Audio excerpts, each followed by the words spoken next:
योग्यता का निर्धारण। आज तक राजस्थान में इतने मुख्यमंत्री हुए, किसी ने भी जीवित मुख्यमंत्री को श्रद्धांजलि दी? किसने दी है? भजनलाल ने दी। किसने दी? भजनलाल ने। योग्यता है ना उनमें। राजस्थान की राजनीति अब कामों पर नहीं चलती है, अब शब्दों के तीरों पर चलती है।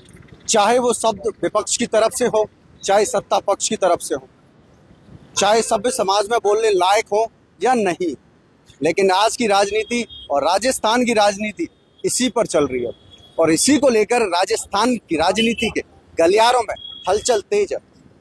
जहां पर एक उपाधि से शुरू हुआ हंगामा आज राजस्थान यूनिवर्सिटी यानी कि छात्रों का जो पढ़ाई का जो केंद्र होता है, राजनीति का केंद्र बना हुआ है, अखाड़ा बना हुआ है।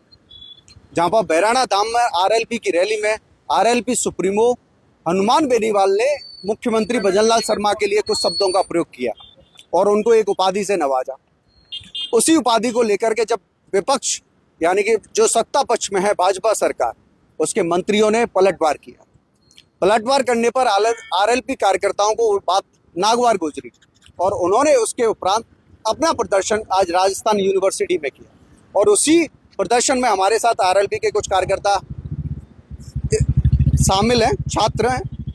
उन्हीं से जानेंगे किस तरीके से इस पूरे प्रकरण को देखते हैं, क्या मामला था, कैसे क्या हुआ।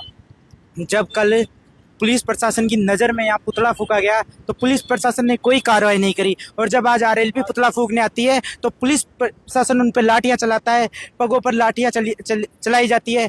क्यों? क्योंकि हम सत्ता में नहीं है। सत्ताधारी जो सत्ता में है उन्होंने इतना अहंकार आ चुका है कि न तो वो काम करना चाहते, न वो कुछ देखना चाहते। आप देख रहे हो महंगाई इतनी बढ़ चुकी है, और जब वो यहाँ से निकलते हैं तो उन्हें ये राजस्थान विश्वविद्यालय दिखाई नहीं देता। पुतला फूकने के लिए बीजेपी वालों को ये राजस्थान विश्वविद्यालय दिखाई देता है। ऐसे राजस्थान विश्वविद्यालय की याद क्यों नहीं आती उन्हें? दी थी तो क्या गलत उपाधि दी? मूर्खाधीशी तो हैं। उनकी सारे मंत्रियों को ये नहीं पता। जब शिक्षा मंत्री को 10th और 10वीं में अंतर नहीं पता तो क्या करेंगे वो? लेकिन किसी को उपाधियां देना और इस तरीके की उपाधि देना कहाँ तक सही है? साहब, उपाधि जब ही दी जाती है जब भी आप उसके लायक हो। आप राजनीति कर सकते हैं, कामों पर कर सकते हैं, आरोप लगा सकते हैं, विरोध कर सकते हैं, लेकिन कामों के आधार पर। लेकिन किसी की आपको किस तरीके से योग्यता का निर्धारण होता है? तो जब भी तो उनको ये मिली उपाधि मिली है, सत श्री अकाल बोल के आए हैं, इसलिए उपाधि मिली है। उपाधि ऐसे थोड़ी मिली है, उनके काम से मिली है। लेकिन कभी कभी टंग ऑफ स्लिप हो जाता है। कितनी बार होती है? एक बार, दो बार, दो तीन बार तो दे दी श्रद्धांजलि ने। प्रधानमंत्री को दिए, यशस्वी प्रधानमंत्री को दिए। बोले अब उनके चमचे क्यों नहीं बोल रहे हैं? उस पर क्यों नहीं बोले उनके? जब उनके ये जो 2 कौड़ी के आदमी जो आज तक राजस्थान यूनिवर्सिटी से चुनाव जीत के नहीं गए, वो इतनी बकवास कर रहे हैं कि यह माफी मांगे, वो इनसे माफी मांगे, इनसे माफी मांगेंगे क्या नेताजी? होते कौन है? अच्छा, भजनलाल एक नुक्की भी वोट नहीं कर सकते हमारे नेताजी की। बहुत हमारे नेताजी यूनिवर्सिटी से निकले हुए इतना संघर्ष किया जमीन पे, उसके बराबर कुछ भी नहीं है। वो तो ये है कि वार्ड पंच लायक भी नहीं है। आज उनको वार्ड पंच का चुनाव भी लड़ा है, वो भी नहीं लड़ सकता। एक तो ये बीजेपी का सिंबल है, इसके आधार पर वो तो चुनाव लड़े और कुछ नहीं। ऐसे लड़ दो निर्दलीय, भजनलाल जीत जाए, नहीं जीत पाएगा। देखिए, बैराणा धाम में जो संतों की महापंचायत थी उसमें हनुमान जी के और भी बहुत मुद्दे थे, संतों के और भी बहुत मुद्दे थे। तो मूर्खाधीराज जी बोल रहा था, वो ठीक बोला उन्होंने। और भी मुद्दे थे तो बीजेपी ने और मुद्दों को क्यों नहीं लिया? भाई, ये मूर्खाधीराज को लेके क्यों पकड़वाद कर रहे हैं एसी के कमरों में बैठ के? और भी तो मुद्दे हैं ना जनता के, उनको भी लाना चाहिए। पर इनके पास कोई काम नहीं है, एसी के कमरों में बैठे हैं। थोपा हुआ मुख्यमंत्री, राजस्थान की जनता का नुकसान है। पेट्रोल डीजल की महंगाई, हर चीज की महंगाई हो रही है, उन पे कोई मतलब नहीं है। और इनके बड़े बड़े नेता, पहले पुराने बयान देख लो इनके, कैसे महिलाओं के लिए अभद्र भाषा में इन्होंने क्या क्या नहीं बोला। हनुमान जी ने क्या अभद्र बोला? इनके जो कार्यशैली उसी हिसाब से तो इनको संज्ञा दिए। भाई ये इस काम के इस लायक के लोग है, तो इसमें कोई गलत नहीं बोला, हनुमान जी ने सही बोला है। और जनता खुद बोल रही है, ये तो बीजेपी के लोग खुद विरोध कर रहे हैं अपना।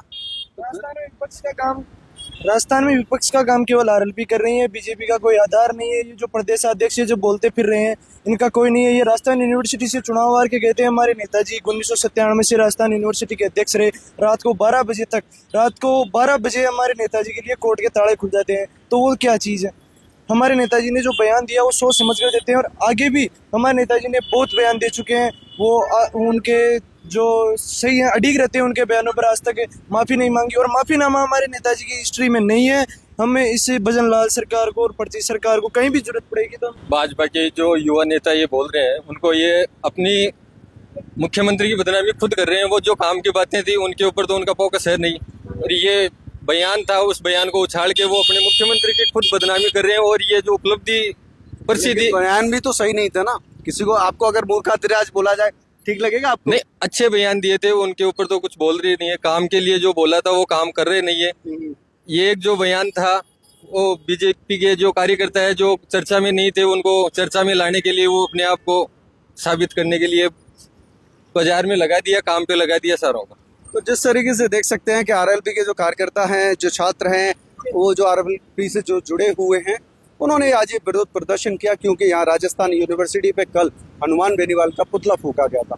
जो बैराणा धाम से शुरू हुआ मामला आज छात्रों के जो केंद्र है राजस्थान यूनिवर्सिटी तक पहुंच गया, और जो काफ़ी प्रदर्शन रहा, जहाँ पर थान सिंह डोली, श्रवण सिंह चौधरी और भी कई सारे जो आरएलपी के जो नेता हैं, जो छात्र नेता हैं, वो यहाँ पर सम्मिलित हुए और प्रदर्शन किया और सरकार पर काफ़ी गंभीर सवाल उठाए। मेरे सहयोगी दीपेंद्र के साथ मैं राहुल टी सी शर्मा, देखते रहिए ताकि